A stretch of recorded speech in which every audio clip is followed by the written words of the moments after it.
Assalamualaikum to everyone. Welcome to Anglo Urdu High School English Medium, Class 10, Subject Science. Today we will start chapter number 6 and it is life processes. Okay.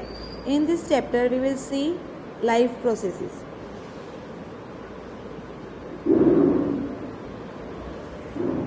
Students, how do we tell the difference between what is alive and what is not alive? Okay. How do we tell it? हम कैसे बोल सकते हैं कि कौन alive है और कौन अलाइव नहीं है, ठीक है, कौन डेड है. So if we see a dog running, a cow, okay, chewing curd और a man shouting loudly on the street, तो हम बोलेंगे okay this all are alive, क्योंकि वो क्या कर रहे हैं, डॉग जो है वो रनिंग कर रहा है, ठीक है, काउ एक साइड बैठकर कुछ खा रही है, चेविंग कर रही है, और मैन जो है वो शाउटिंग कर रहा है लाउडली स्ट्रीट में. तो हम बोल सकते हैं कि yes they can move, they can okay play, they can speak, तो ये सारी चीज़ें अलाइव होती है. तो फिर जो अलाइव नहीं है, ठीक है, डेड जो थिंग्स है, तो उसको क्या बोलेंगे हम, वो कैसे हमको पता चलेगा, दे कांट मूव, ओके, वो हिल नहीं सकते, अपनी खुद से नहीं हिल सकते, उनको किसी और की ज़रूरत होती है. So we know that this are living things. जो ये डॉग रनिंग कर रहे हैं, काउ शेविंग कर रही है, देन यू कैन प्ले, और आप अगर वॉचिंग कर रहे हो नाउ, देन आप ड्रिंकिंग कर रहे हो, ठीक है, कुछ पानी पी रहे हो, खा रहे हो, तो आप सारी ये मूवमेंट जो है, ये सारी चीज़ें आप कर सकते हो. Then you all are living beings. क्या आप लिविंग बींग्स कहलाओगे. वॉट इफ़ द डॉग और द काउ और द मैन वॉज अस्लीप, ठीक है, अगर वो सो रहे हैं तो वो क्या करेंगे, we would still think that they were alive. हम तो भी यही सोचेंगे ना, भले वो सो रहे हैं लेकिन वो अलाइव है. Why? Because they all are breathing. But how did we know that, हमको कैसे पता चलेगा कि वो अलाइव है. We see them breathing and they are alive. Okay, हम क्या कर सकते हैं, we see them breathing, okay, and we know that they are alive. What about plants? Do you think about plants? अगर हम प्लांट्स देखेंगे, they can't move, okay, वो उनकी प्लेस से मूवमेंट नहीं कर सकते, लेकिन although they are alive. How? Because they grow, वो ग्रो हो सकते हैं ना. हम देखते हैं ना, प्लांट खुद से अपना खाना बना सकते हैं. In our previous chapter we have seen that जो प्रोड्यूसर होते हैं वो सनलाइट की हेल्प से अपना खाना खुद बना रहे हैं विदाउट एनी मूवमेंट. तो हम उसको डेड तो नहीं बोल सकते. Okay, they all are also living beings. They grow over times. Okay, so we know that they are alive. वो हर टाइम ग्रो होते रहते. Some will say, in other words, we tend of think of some okay sort of movement either growth related और not. लेकिन कई बार क्या होता है, हम ग्रोथ रिलेटेड अगर डिपेंड करें कि हम ग्रोथ से बोलेंगे कि इज दिस अलाइव और नॉट, तो वो भी कभी ऐसा होता है कि कुछ चीज़ें ऐसी होती हैं वो बहुत जल्दी ग्रोथ नहीं होती है. लाइक हम अगर हमारे मॉलिक्यूल्स देखें या तो बॉडी सेल्स देखें, हम उसको देखने नहीं चाहते कि वो ग्रोथ हो रहे हैं या तो फिर नहीं है, बट वो क्या है, वो अलाइव है, ठीक है, लिविंग बींग्स में ही वो गिने जाते हैं. Movement over very small scale will be invisible to the naked eye movements of molecules. देखो यहाँ पर हम जो मॉलिक्यूल्स के मूवमेंट होते हैं ना बेटा, वो कैसे होते हैं, हम उसको हमारी आईज से नहीं देख सकते उसके मूवमेंट. तो क्या हम बोलेंगे ऐसे कि वो जो है वो लिविंग बींग्स नहीं है, वो डेड है? No. Okay, for example, is this invisible molecular movement necessary for life? If you ask this question to professional biologist, okay, हम अगर कोई बायोलॉजिस्ट है, प्रोफेशनल बायोलॉजिस्ट है, उसके जाके पूछे तो ये जो मॉलिक्यूल्स जो है उसका मूवमेंट हमारी लाइफ के लिए क्या मॉलिक्यूलर मूवमेंट ज़रूरी है, तो वो हमको हाँ ही बोलेंगे, ठीक है. If okay, in fact viruses do not show any molecular movement in them, and that is partly why there is a controversy about whether they are truly alive or not. देखो हमारे जो सेल्स है, human body जो है या किसी भी alive जो बॉडी है वो सेल्स से बनी हुई है. सेल्स से क्या होते हैं, बनते हैं, सारे सेल्स इकट्ठे होते हैं और उससे टिश्यूज़ बनते हैं, and tissues will make our organisms. Okay, जो हमारे ऑर्गेनिजम्स होते हैं वो टिश्यू से बने हुए होते हैं. तो क्या हमारे जो बॉडी में जो मॉलिक्यूलर्स होते हैं, ठीक है, तो मॉलिक्यूलर मूवमेंट अगर नहीं हो तो हम यूँ बोलेंगे कि मॉलिक्यूल्स जो है वो क्या है, अलाइव है, और सॉरी नॉट अलाइव है और डेड है.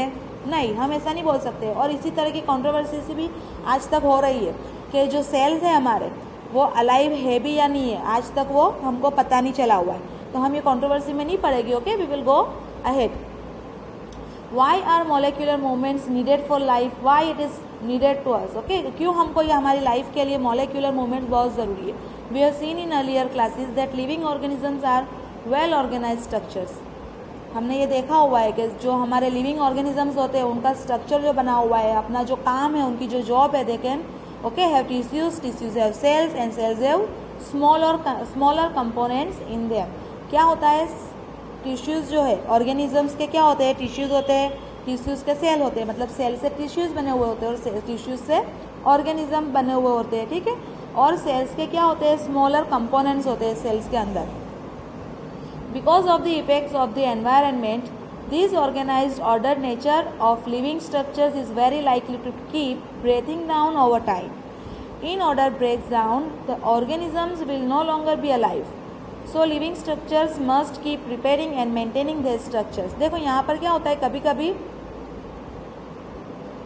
देखो यहाँ पर क्या होता है, because of the effect of environment, environment की जो इफेक्ट होती है उससे जो हमारे ऑर्गेनिजम्स होते हैं वो क्या होते हैं, कभी कभी ब्रेक डाउन हो जाते हैं. और ये ब्रेक डाउन को वापस से हम जब अगर ये ऑर्गेनिजम्स हमारे ब्रेक डाउन हो गए तो उसको रिपेयर करना ज़रूरी होगा, ठीक है, उसका मेंटेनेंस हमको ज़रूरी होता है. अगर हम इसको रिपेयर नहीं करें, उसको मेंटेन नहीं करें अगेन एज इट इज़, तो फिर वो काम नहीं चलता है. तो ये सारी चीज़ें जो है रिपेयरिंग एंड मेंटेनिंग, ओके, वो क्या होता है, वापस से उनका स्ट्रक्चर रिपेयर करते हैं, ठीक है, मेंटेन कर लेते हैं, जैसे एज इट इज़ पहले वो सारा स्ट्रक्चर चल रहा था वापस से वो हो जाता है. Since all these structures are made up of molecules, okay, they must move molecules around all the times. What are the maintenance process of living organism? देखो अभी हम क्या देखेंगे यहाँ पर, जो हमारे लिविंग ऑर्गेनिज्म जितने भी है, लिविंग ऑर्गेनिज्म जैसे कि हमारे अंदर बहुत से ऑर्गेनिजम्स है, हमारा डाइजेशन सिस्टम चलता है, नोज है, ठीक है, लंग्स है, ये सारे ऑर्गेनिजम्स है. तो लिविंग ऑर्गेनिजम्स के अंदर मेंटेनेंस प्रोसेस जो है वो क्या होती है, कौन सी प्रोसेस से मेंटेनेंस हमारा एज इट इज़ जो है वो चलता रहता है, ठीक है, उसका रिपेयरिंग होते रहता है अगर उसमें कोई हार्म कुछ हुआ है तो. So here what our life process. So do you know what is life process? The maintenance functions of living organism must go on when, okay, even when they are not doing anything particular, even when we are just sitting in class, okay, even if we are just asleep, this maintenance job has to go on. हम suppose कि आप class में बैठे हो, आप सोए हुए हो, आप कहीं पर कुछ सोच रहे हो, तो अब भी आपकी जो ये मेंटेनेंस जो जॉब है, ठीक है, जो ये करते हैं, तो वो कैसी रहती है, वो हमेशा गोइंग ऑन रहती है, चलती ही रहती है, कभी भी वो रुक नहीं जाती है, इन लिविंग ऑर्गेनिज्म ओनली, ठीक है. तो हम ये जो लाइफ प्रोसेस जो है हमारी, तो वो क्या है, वो लाइफ प्रोसेस में देयर आर 4 प्रोसेसेस, ओके. हम यहाँ पर इस चैप्टर में 4 प्रोसेसेस के अबाउट डिस्कशन करने वाले हैं. So first is nutrition, okay, then respiration, okay, हुआ दो. First is nutrition, respiration, okay. So here यहाँ पर हम जो लाइफ प्रोसेसेस देखने वाले हैं उसमें जो हम है, ओके, डेप्थ में देखेगा about nutrition, what is respiration, what is transportation, okay, and then excretion. तो ये सारी जो चीज़ें हैं, ये 4 थिंग्स जो है, ओके, ये हमारे लाइफ प्रोसेस के लिए बहुत ही ज़रूरी है, हमारी जो लाइफ प्रोसेस चल रही है उसमें. सो फर्स्ट इज, हम अगर इसको ब्रीफ में देखें, सो न्यूट्रिशन, ओके. न्यूट्रिशन क्या होता है, जो फूड हम हैविंग करते हैं, जो हम खाना खाते हैं, तो वो हमारे inner side, outer side, that is food or inner side, okay, we will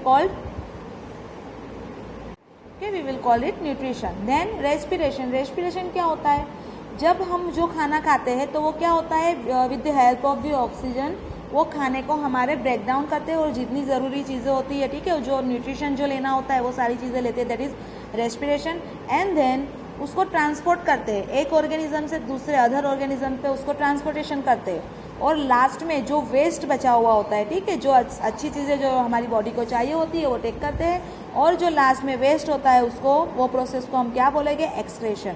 तो ये 4 प्रोसेस जो है वो हमारी लाइफ प्रोसेस इससे चलती रहती है. अगर इसमें से किसी भी एक चीज़ में कमी आ जाए या तो फिर कोई भी एक चीज़ हार्म किसी को हो, ठीक है, अगर ट्रांसपोर्ट नहीं हो रहा है, ट्रांसपोर्टेशन जो प्रोसेस है वो अटक जाए, तो हमारी लाइफ प्रोसेस क्या होगी, वो रेगुलर नहीं चल सकेगी, ओके.